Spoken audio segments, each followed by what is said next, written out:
She was an old soul, a hippie child, like her mom. Yeah. Her friends loved her, but she was also a lot like me in that sense. See, Michael went to high school. He was very, the jockey guy, and yes, you were.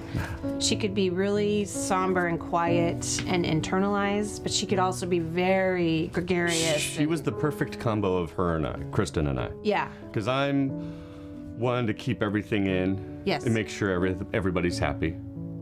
Yes. And you wear a lot on your sleeve.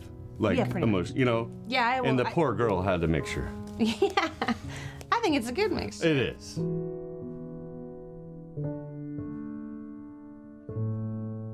So I came in, her head was here, but half of her body was kind of off. And I had my phone with me, of course, because who doesn't always have their phone? I snapped a picture. It's been sensorized. Because I thought I was going to send it to him. I thought, oh, look, your daughter is so tired from this. She can't even get into the bed. She can't even, or she's sleeping halfway on the bed was what I was thinking. But then I looked at her legs, because she had been wearing shorts and a T-shirt. And then I looked at her legs, and there was like what appeared to be a big bruise. And I said, oh, Amber, what the hell happened to your leg? And she's not moving. And then all of a sudden, the reality of the stillness hit me. I went, okay, and this window's open. My husband's downstairs doing some yard work, and there's a loud buzzing noise, and I touch her, and then it's like, oh, it's like rock. It's like a rock.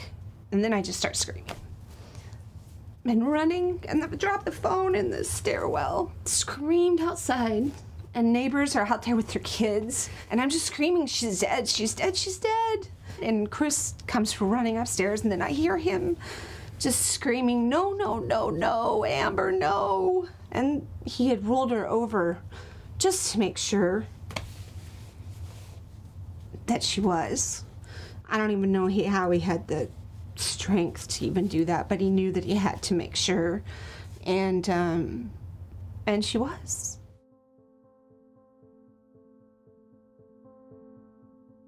I'm Kristen Bretthauer, Amber Roberts' mom.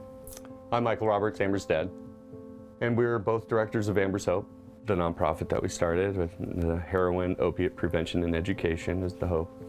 And we are in her bedroom that she lived in and died in. I was ready to just kill myself. And so I just had to find another way where I could be with her. What better way than to share her story and bring awareness, because I don't ever want a parent to feel the way that we have. You just shouldn't. No. After Amber died, I just started diving myself into research. You just start looking at the numbers and then realizing how many people are dying. And this is 2 years ago. That's how I got started with all this advocacy work towards the safe consumption spaces. A lot of people who may be against it don't know much about them, or they just think it's just a place for what they would say junkies, just to go, and it's not that. Most of us here know the death rate per year and how it's grown to be the #1 cause of accidental death in the U.S. We know the dire predictions and the statistics, and that it's not getting better and only worse.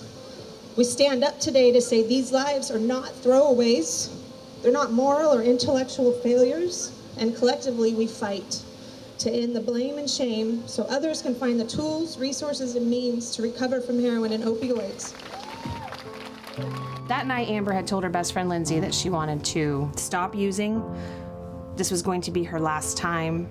She wanted to get better. If she had had a space where she could go, not be here in her bed, die from an overdose, there had been a place where she could go knowing there's resources, doctors, nurses, connections that she could have been, okay, I'm ready, even if she wasn't ready, but she might have been ready to use, talk to them, get it out of her system in that particular space. We would have had a chance. Thousands of people are dying. Every one of those people are someone's kids. How would you want your kid to be treated? At this point, lives are being lost exponentially and continue to grow. Safe consumption sites save lives. That's what they do. And it's a necessary thing in this day and age for this epidemic. It's been just over 2 years now since she passed, and I don't see us ever stop sharing her story until the day I get to see her again.